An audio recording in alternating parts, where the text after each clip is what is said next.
Trump this afternoon. They had him arraigned and fingerprinted in a Miami courthouse like the accused felon he now technically is.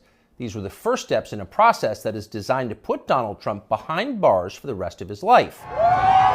Cable news carried every moment of it live. It's unprecedented, they told us, with what looked like shock. But they weren't shocked. They knew this was coming. Everyone who's paid attention knew it was. What just happened was always going to happen. It's been inevitable since February 16th, 2016. That's the day Donald Trump made a blood enemy of the largest and most powerful organization in human history, which would be the federal government. Despite what you may remember, it wasn't anything that Trump had said about immigration or trade with China or rapists from Mexico. Those are the stories that dominated the headlines that year. Trump's a racist, they screamed. Stop him! But inside Washington, that was just noise. None of it really rated. Identity politics doesn't mean much to permanent Washington. What matters, then and now, is foreign policy. The invasions and occupations and proxy wars.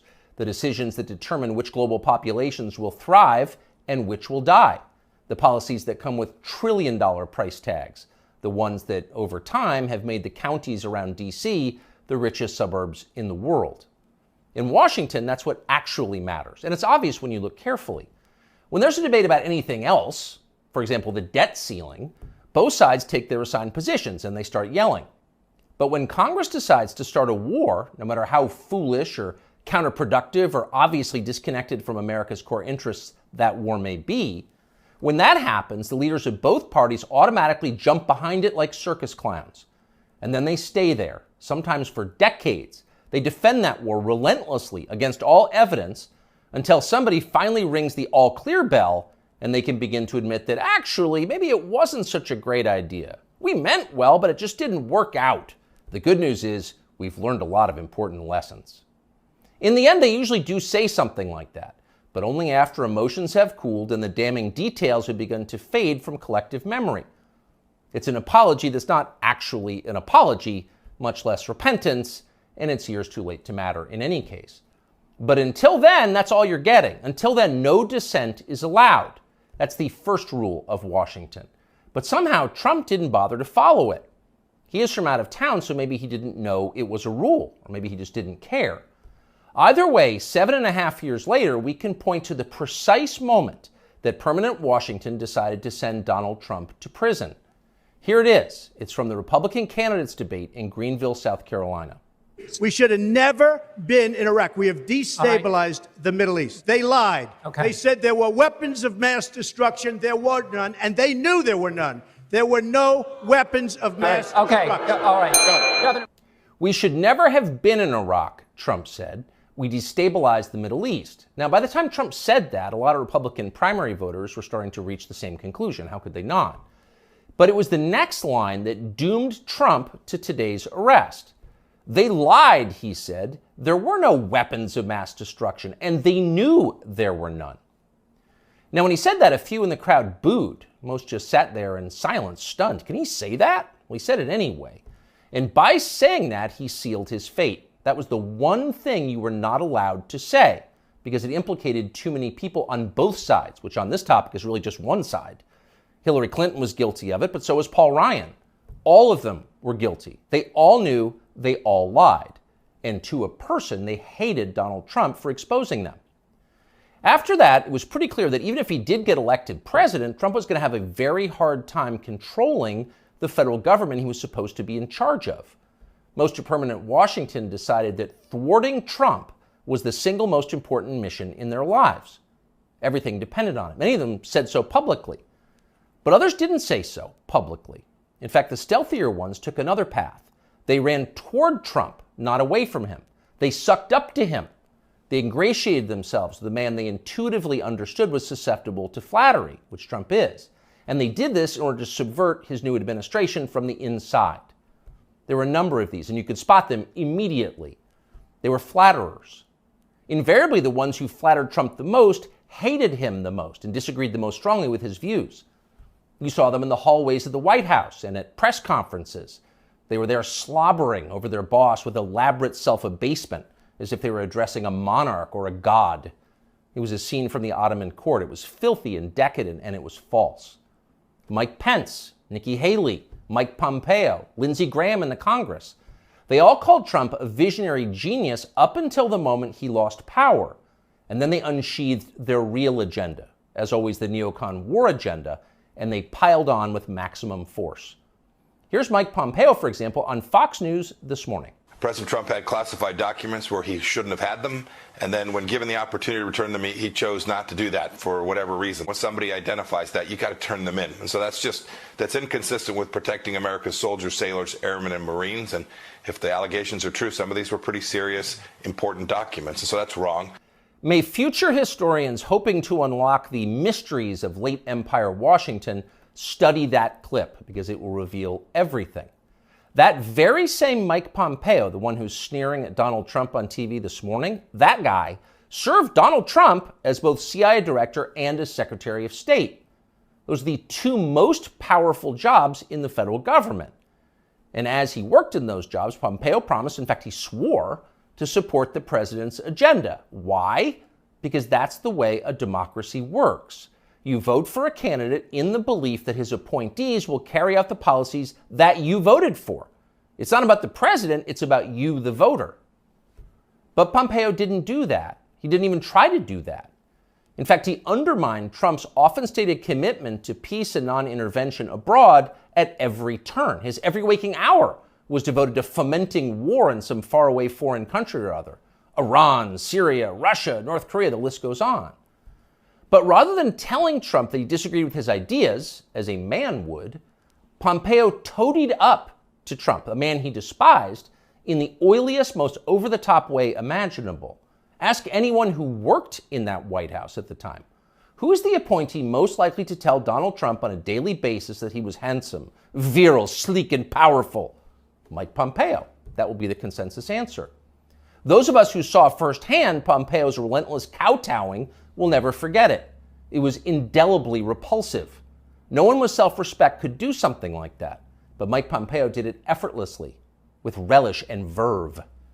Now, this same person is telling Fox News viewers that he fears for the safety of our military, our soldiers, sailors, airmen, and Marines, in the approved phrase, because Donald Trump took some classified documents home and didn't immediately return them to the National Archives? What a lie that is. Mike Pompeo knows that's a lie. He spent his entire life in Washington. Washington is a city where internal memos about Labor Day are classified because everything is classified. Your government has classified more than 1 billion federal documents, most of them boring and pointless and a danger to no one, and locked them away in secret where you can't see them because you may be an American citizen, but not really, and therefore you don't have the necessary clearances to know what's going on. And by the way, none of this is done in order to make America safer, any more than COVID restrictions were designed to keep you healthy. No, it's a caste system. That's the point. And you're the untouchable in this hierarchy. Mike Pompeo knows that. Everybody who works in Washington knows that. How many secret documents do you think Dick Cheney took home with him while he was running the Iraq War? How many did his wife read? She never had a clearance. We'll never know the answer because there is no chance Dick Cheney will ever be investigated or his staffers will be told to wear wires in his presence. He will never be indicted for this. Of course not. Dick Cheney is a neocon. Donald Trump is not. Dick Cheney supports war with Russia. Trump does not. That's the difference. The rest is just a distraction. The prosecution of Donald Trump is transparently political. He's literally Joe Biden's main political opponent. He's polling over 60% among Republican voters right now.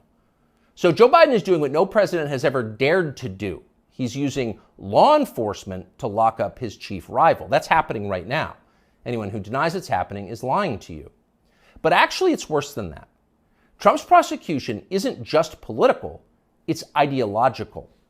Nobody with Trump's views is allowed to have power in this country. Criticize our wars and you're disqualified. If you keep it up, we'll send you to prison. That's the message Washington is sending. Not just the Democratic Party is sending, but both parties are sending. Like so many Republicans, for example, the supposedly conservative governor of Texas, Greg Abbott, spent yesterday totally ignoring the destruction of the American justice system. Instead, he signed a highly important bill called the Crown Act, which, according to the celebratory tweet Abbott sent commemorating it, will, quote, prohibit discrimination based on textures and hairstyles historically associated with race. In other words, in Texas, cornrows are now protected by law. Having unapproved views about Ukraine is not. That's fine with most elected Republicans. They find Trump tiresome and embarrassing. Their donors hate him. They will not be sad if he dies in jail. But what about voters? What are they learning from this spectacle? Well, mostly they're learning that they have no power at all because nobody cares about them. But they already knew that. Unlike so many of our elected leaders, they have been to America recently. They know what it looks like. Have you seen it? If you've got a few days this summer, find out. Take a road trip and see for yourself. Drive 500 miles in any direction and then come home. How are things looking? Well, they should look great. The federal government spent $6.5 trillion last year. That's more than any government has ever spent, ever. So at the very least, you would expect pristine public roads. Oh no, that's not what you see when you drive around this country. There are potholes and Jersey barriers everywhere. Looks like Tegucigalpa before the Chinese decided to rebuild the infrastructure of Honduras. We don't have China buying our roads. So they're falling apart. You'd think the people you would pass on your road trip would look happy and prosperous. Again, this is a very rich country. But a lot of them don't. Quite a few appear to be strung out on drugs. You see them shuffling by shuttered storefronts in small towns. And you wonder, as you see all of this, where did all the money go? It's certainly not here. Well, it's in Washington. It's in Fairfax and Loudoun counties, and in leafy, perfectly manicured Northwest D.C. And of course, a huge chunk of it went to Ukraine, to Zelensky and his friends. Not because you voted for that. You didn't vote to give it to them. You never would. But because Joe Biden and his many allies, from Chuck Schumer to Mitch McConnell to Paul Ryan, and every single news anchor on all of television, all of them believe that Ukraine, its borders, its future, its infrastructure are all more important than the town that you live in. They sincerely think that, and it's obvious. Everyone in power thinks that, except for Donald Trump. Whatever else you say about him, Trump is the one guy with an actual shot at becoming president who dissents from Washington's long-standing pointless war agenda. And for that one fact, they're trying to take Trump out before you can vote for him. And that should upset you more than anything that's happened in American politics in your lifetime. Even if you don't plan to vote for Donald Trump, even if you would die before voting for Donald Trump, which is your right, and a lot of good people feel that way, even still, the destruction of our democracy, which is the right of voters to support any candidate they want, even candidates who don't want war with Russia, the destruction of that should keep you up at night. Yes, Donald Trump is a flawed man, but his sins are minor compared to those of his persecutors. In this life, we don't get to choose our martyrs. We can only choose our principles, and America's are at stake.